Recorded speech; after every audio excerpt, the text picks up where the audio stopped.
Ang pagbonsai usa ka arte sa pagpailog ug usa ka leksyon sa kinabuhi. Dili tanang kahoy motubo tungod sa abunda nga yuta o husto nga tubig, kundi tungod kay ang mag-amuma kanila adunay kasing-kasing nga mas lig-on pa sa panahon.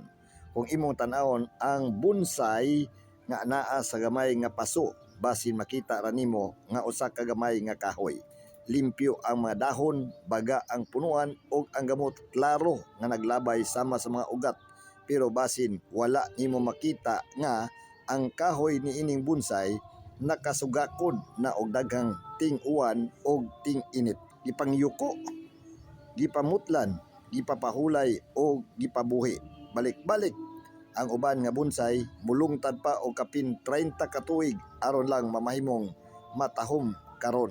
Mao na ang pagbonsai na ang pasensya, pagpailob o paghigugma sa kinaiyahan nga moreplika sa atong kaugalingong kinabuhi.